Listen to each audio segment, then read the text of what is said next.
এই রেসিপি যতবার বানিয়েছি ততবার প্রশংসা পেয়েছি। ভাত, রুটি, লুচি, পরোটা যার সাথেই খান না কেন দারুণ লাগে। নমস্কার বন্ধুরা, আমি আলপনা সিম্পল এন্ড টেস্টিতে আপনাদের সবাইকে স্বাগত। আজকে শেয়ার করব বিনস দিয়ে একটি রেসিপি। শীতকালে এই রেসিপিটা দুর্দান্ত লাগে। কচি কচি বিনস পাওয়া যায় আর খুব তাজা তাজা পাওয়া যায়, সেজন্য এই রেসিপিটা আরও বেশি ভালো লাগে। তো এই রেসিপিটা বানাবার জন্য এখানে নিয়ে নেব 250 গ্রাম বিনস। তাজা দেখে নিতে হবে আর কচি দেখে নিতে হবে বিনসটা, তাহলেই কিন্তু তরকারির স্বাদটা দারুণ হবে। তো দেখুন, এখন বিনসগুলোর এইভাবে কেটে দেব।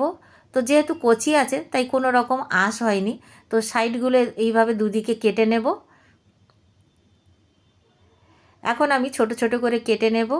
আপনারা চাইলে আরও ছোট করতে পারেন বা আরও একটু বড়ও করতে পারেন। এইভাবে এইরকমই সাইজ করে সব বিনসগুলো কেটে নিতে হবে।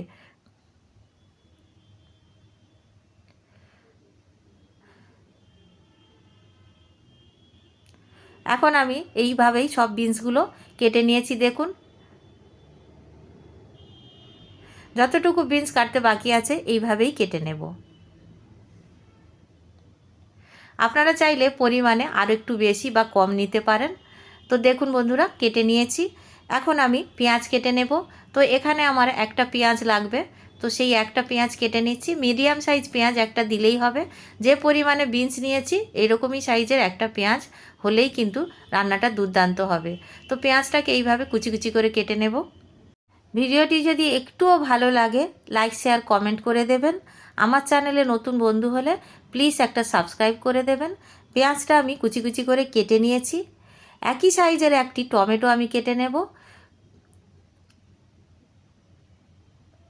টমেটোটা কুচি কুচি করে কেটে রেখে দেব। এখানে আমি মশলা রেডি করে নেব, তার জন্য মিক্সার জার নিয়েছি। মিক্সার জারের মধ্যে 8 পিস এখানে ছোট সাইজের রসুনের কোয়া দিয়েছি। 2 চা চামচ নারকেল দিয়ে দেব। এখানে আমি শুকনো নারকেল দিয়েছি। হাফ চা চামচ দিয়ে দেব শুকনো লঙ্কার গুঁড়ো। দিয়ে দেব এখানে হলুদ গুঁড়ো হাফ চা চামচ, জিরার গুঁড়ো হাফ চা চামচ, ধনের গুঁড়ো দিয়ে দেব হাফ চা চামচ। শুকনো অবস্থায় এইভাবে একবার গুঁড়ো করে নেব। তো এখানে যেহেতু রসুন আছে, একটু ভিজা ভিজা মতো গুঁড়োটা হবে, তাতে কোনো অসুবিধা নেই। এখন দেখুন ব্লেন্ড করার পরে কতটা সুন্দর হয়েছে। এই রকমই গুঁড়ো করে নিতে হবে। সাইডে রেখে দেব। গ্যাস জ্বালিয়ে কড়াই বসিয়ে দিয়েছি। কড়াইয়ের মধ্যে দিয়ে দেব 3 টেবিল চামচ রিফাইন্ড তেল। তবে আপনারা চাইলে নারকেল তেল দিয়েও বানাতে পারেন। যারা আপনারা নারকেল তেল খান বা অলিভ অয়েল খান, সেটা দিয়েও কিন্তু বানাতে পারেন। তেল গরম হয়ে যাবার পরে দিয়ে দিয়েছি হাফ চা চামচ গোটা সাদা জিরা, কোয়াটার চামচ কালো সর্ষে। একটু নাড়াচাড়া করে নেব। এখন দিয়ে দেব পেঁয়াজ, যে পেঁয়াজটা কুচিয়ে রেখেছিলাম, আর সঙ্গে দিয়ে দিয়েছি কারি পাতা। এখানে কারি পাতা অল্প একটু দিয়েছি। কারি পাতাটা অনেকটা শুকনো শুকনো ছিল, তাই তেলের মধ্যে দিইনি। তেলের মধ্যে দিলে কিন্তু পুড়ে যাবে।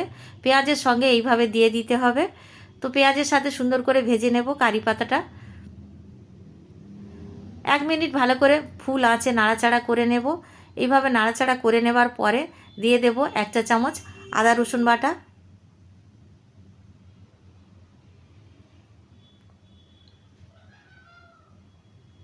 খুব ভালো করে নাড়াচাড়া করে নেব। যতক্ষণ না কাঁচা গন্ধ যায় আদা রসুনের, ততক্ষণ কিন্তু নাড়াচাড়া করতে থাকতে হবে। তো দেখুন এইভাবে ভালো করে নাড়াচাড়া করে সুন্দর করে ভেজে নিয়েছি। পেঁয়াজের কালারটাও চেঞ্জ হয়ে গেছে। এখন আমি দিয়ে দেব যে টমেটোটা কেটে রেখেছিলাম, টমেটো দিয়ে দেব। আপনারা চাইলে টমেটোটা বেটেও দিতে পারেন, কিন্তু এখানে আমি কুচিয়ে দিয়েছি, তাতে কিন্তু খুব সুন্দর হয় খেতে। খুব ভালো করে নাড়াচাড়া করে টমেটোটাকে ভেজে নিতে হবে। স্বাদ অনুসারে লবণ দিয়ে দেব। এখন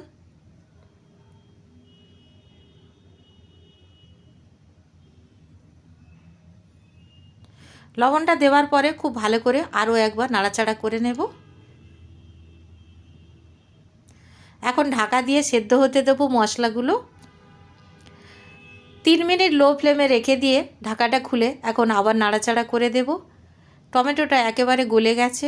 এখন খুব ফ্রেশ টমেটো পাওয়া যায়, সেজন্য টমেটোগুলো খুব তাড়াতাড়ি গলে যায়। এখন আমি যোগ করব কাশ্মীরি লঙ্কার গুঁড়ো, জাস্ট কালার হওয়ার জন্য। এটা আপনারা দিতে পারেন, নাও দিতে পারেন। সঙ্গে যোগ করব যে মশলাগুলো রেডি করে রেখেছিলাম, সেই মশলাগুলো। মশলাগুলো দেওয়ার পরে খুব ভালো করে নাড়াচাড়া করে কষে নিতে হবে। লো টু মিডিয়াম আঁচে রেখে মশলাটাকে কষতে হবে। দেখুন মশলাটা কষতে কষতে যখন এরকম হয়ে যাবে তখন আমাদের দিয়ে দিতে হবে বিনসগুলো। তো এখন আমি বিনসগুলো দিয়ে দেব। বিনসগুলো দেওয়ার পরে খুব ভালো করে নাড়াচাড়া করে কষে নিতে হবে। যারা আপনারা আলু খেতে পছন্দ করেন তারা ছোট ছোট করে আলু কেটেও অ্যাড করতে পারেন, তবে আলু ছাড়াও কিন্তু খুব ভালো লাগে খেতে। এই রেসিপি বানালে আপনি আলু মিস করবেন না, এতটাই টেস্টি হয়। এখন দিয়ে দেব গরম জল, ফুটন্ত গরম জল দিয়ে দেব। এই রান্নাতে জলটা একটু গরম করে নিয়ে দিলে বেশি ভালো হয় আর টেস্টটা অনেক সুন্দর হয়। তো এখানে আমি জল দিয়ে দিচ্ছি পরিমাণ মতো, আপনারাও আপনাদের পরিমাণ মতো জল দেবেন। খুব বেশি ঝোলঝোল হয় না, একটু মাখা মাখা হয়। যেহেতু এখানে নারকেল বাটা আছে, ঠান্ডা হওয়ার সাথে সাথে অনেকটা ঘন হয়ে যাবে গ্রেভিটা, তাই একটু জল আরও দিয়ে দিলাম। তো দেখুন এই রকম জল দিয়ে ঢাকা দিয়ে সেদ্ধ হতে দেব। 5 মিনিট পরে ঢাকাটা খুলে আমি দেখে নেব একবার সেদ্ধ হয়েছে কি না, আর একবার নাড়াচাড়াও করে দেওয়া দরকার। তো দেখুন 5 মিনিট পরে ঢাকা খুলে আমি এখন নাড়াচাড়া করে দিচ্ছি আর দেখে নেব সেদ্ধ হয়েছে কি না। এখনও একটু শক্ত আছে, তাই আরও 2-3 মিনিট রাখতে হবে ঢাকা দিয়ে। তো আমি আবার ঢাকা দিয়ে সেদ্ধ হতে দিলাম। 3 মিনিট পরে আমি ঢাকা খুলে আবার একবার নাড়াচাড়া করব আর দেখে নেব সেদ্ধ হয়েছে কি না।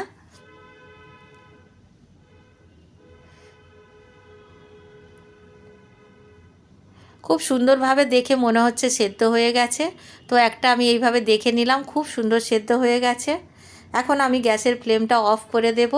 এখানে ঘি, গরম মশলা বা অন্য কিছু লাগবে না, বা চিনি দিতেও লাগবে না। ঢাকা দিয়ে স্ট্যান্ডিং টাইমে রেখে দেব 5 মিনিটের জন্য। 5 মিনিট পরে আমি আপনাদের দেখাচ্ছি, দেখুন ঢাকা খুলে কতটা সুন্দর দেখতে হয়েছে আর কতটা লোভনীয় হয়েছে। এখন আমি একটি পাত্রে সার্ভ করার জন্য নিয়ে নেব। তো সাইডে রেখে দিয়ে কড়াইটা এখন একটি পাত্রের মধ্যে নিয়ে নিচ্ছি। আর দেখুন বন্ধুরা কতটা সুন্দর দেখতে হয়েছে গ্রেভিটা। এই গ্রেভি দিয়ে দারুণ লাগে রুটি, পরোটা, লুচি খেতে। তো আপনারা যা ইচ্ছা দিয়ে খেতে পারেন। বাড়িতে বানাবেন, কেমন লাগলো কমেন্ট করে জানাবেন।